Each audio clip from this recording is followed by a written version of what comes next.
Claro.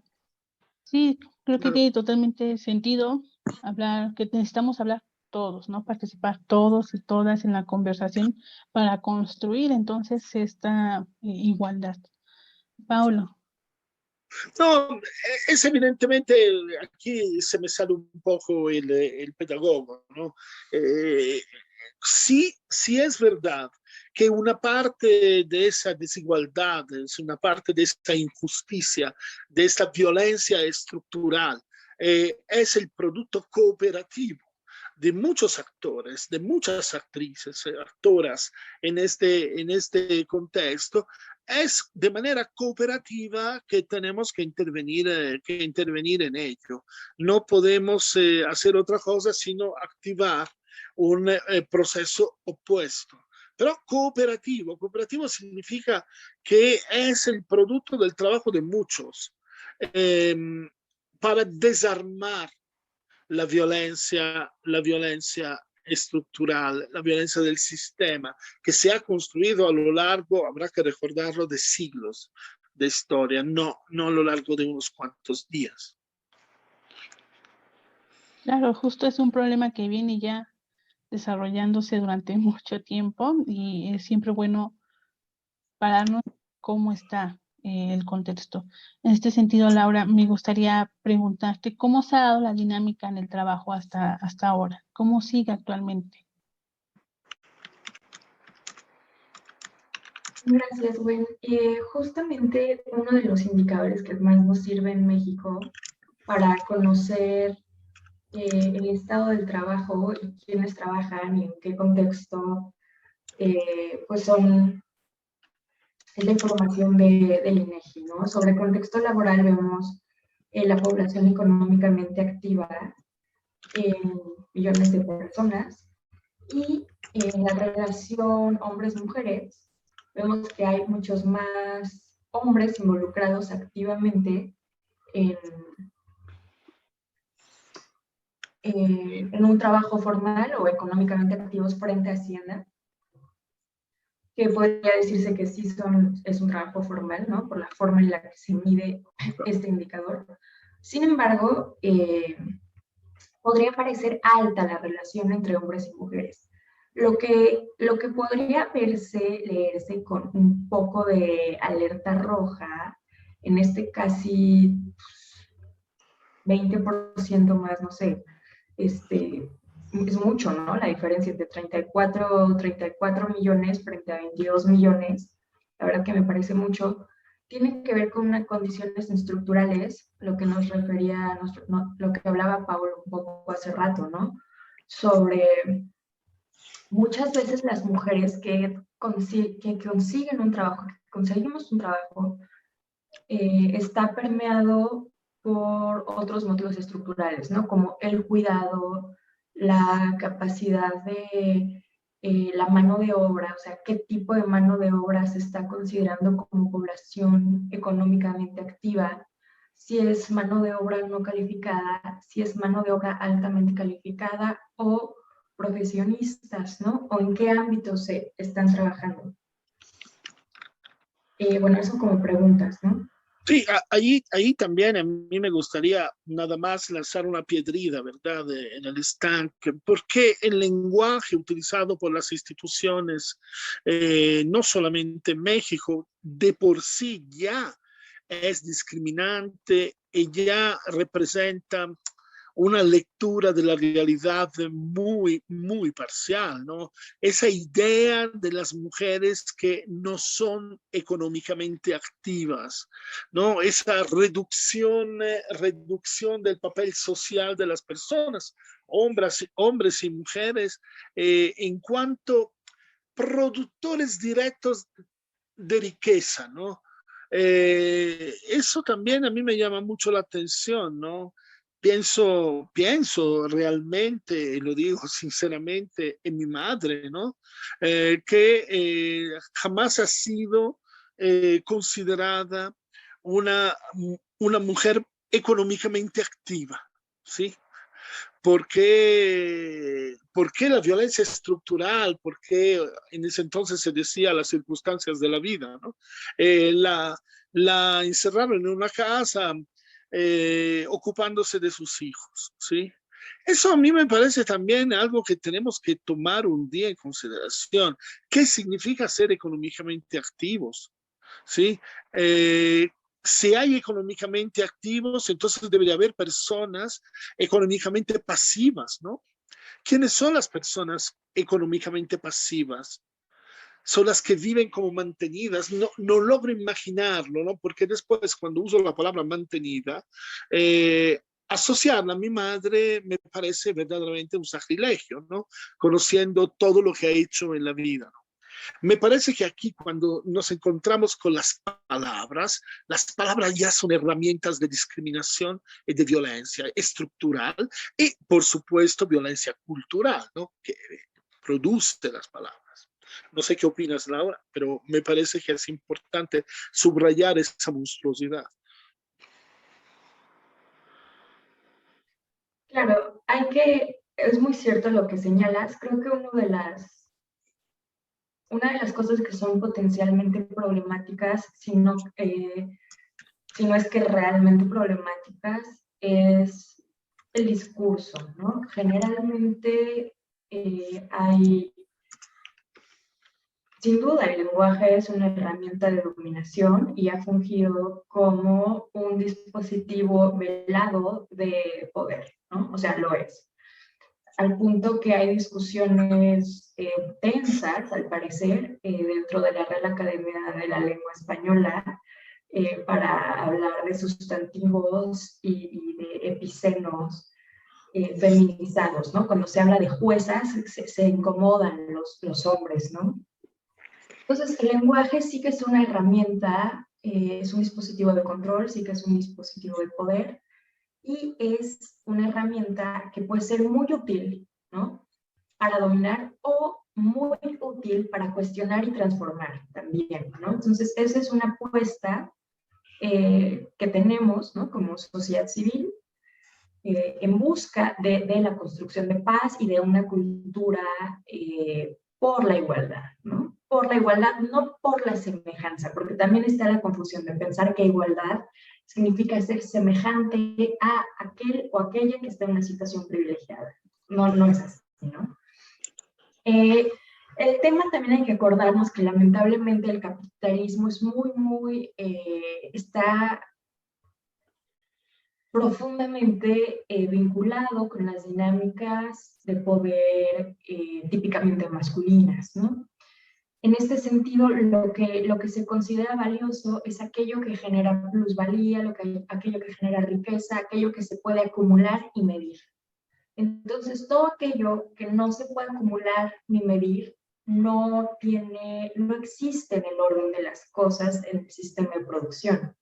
Entonces, lo preocupante es esta imposición de la lógica de cómo se entiende aquello que tiene valor, ¿no? Porque paradójicamente la cuenta satelital de Hacienda, lo vamos a ver más adelante, reconoce en millones de pesos el trabajo de cuidador no remunerado como parte del Producto Interno Bruto. Entonces ahí está la paradoja, ¿no? Entre cuánto producimos las mujeres en la casa cuidando, manteniendo la vida viva, ¿no? Y cuánto se produce en lo que se puede medir y en lo que se puede acumular, ¿no? Entonces, esa es una de las paradojas. Y bueno, ¿no? Sobre el lenguaje, ¿no? Específicamente la noción de población económicamente activa. Y luego, más allá de quienes tienen un registro en Hacienda y están dando facturas, ¿no? Está el otro espectro de aquellas personas que trabajamos, ¿no? En la informalidad, ¿no? Con puestos en la calle, con algunas otras formas de supervivencia, que podría incluirse también el trabajo sexual, y algunos otros tipos de trabajo, ¿no? Que existen, que son informales y que también generan pues datos medibles y acumulables en la misma lógica del sistema económico y tan es así que está en las estadísticas, ¿no? Lo importante que es esto que mencionas del lenguaje y también de los intereses, ¿no? Como a quién interesa que sea económicamente activo, a quién le interesa que el trabajo no remunerado contribuya al Producto Interno Bruto, ¿no? Y en este sentido, pienso mucho también en las trabajadoras del hogar, que es un trabajo que se asume que son de mujeres, que apenas hace unos años, me parece que en el 2019 se empezó a hablar de ingresarlos al seguro social, ¿no? A empezar un programa, un diseño de un programa para que tengan acceso a seguro, a prestaciones que tienen trabajadores en otros ámbitos.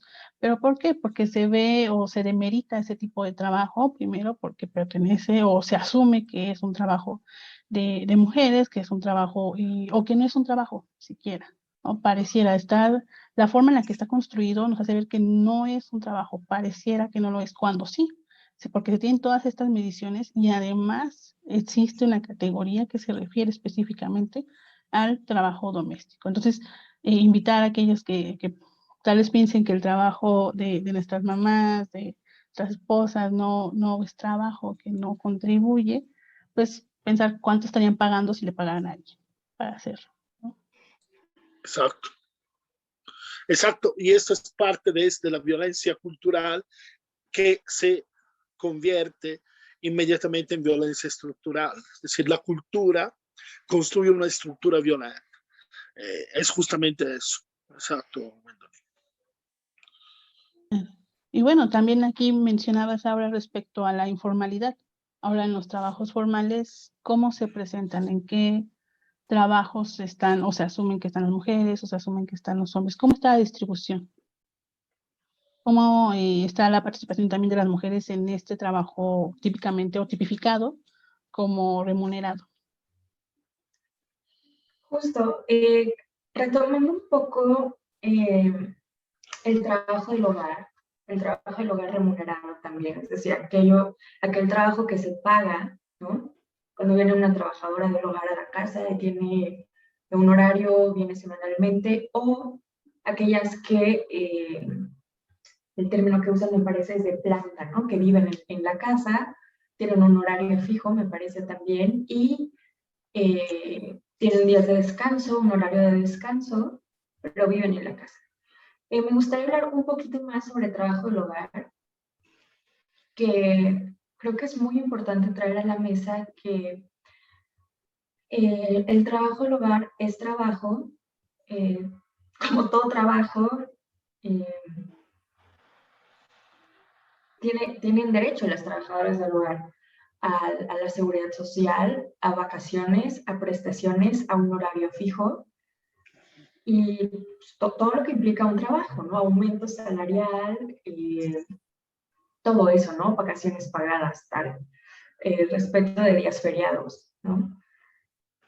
Hay una cosa en el imaginario colectivo mexicano, me parece, que tiene mucho que ver, y bueno, es capitalista, ¿no? De fondo del capitalismo, pensar que los trabajos que son aquello que requiere mano de obra no calificada, se puede pagar menos porque es mano de obra no calificada.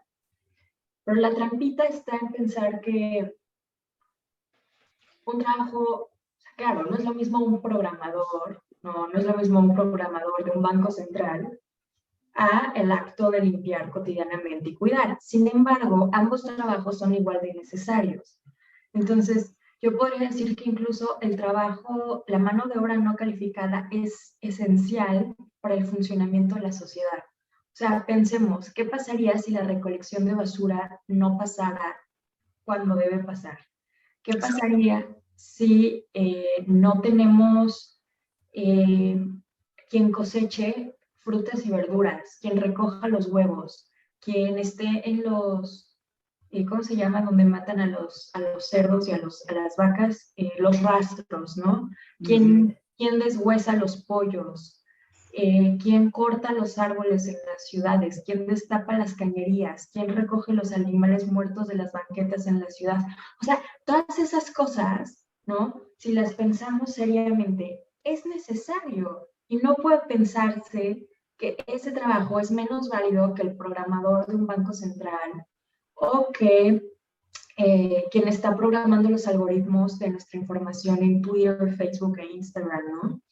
Entonces, o quien programa el algoritmo de la compra en línea del súper, ¿no? O de la ropa y cualquier plataforma, ¿no? Y así con 30 cosas, o un neurocirujano.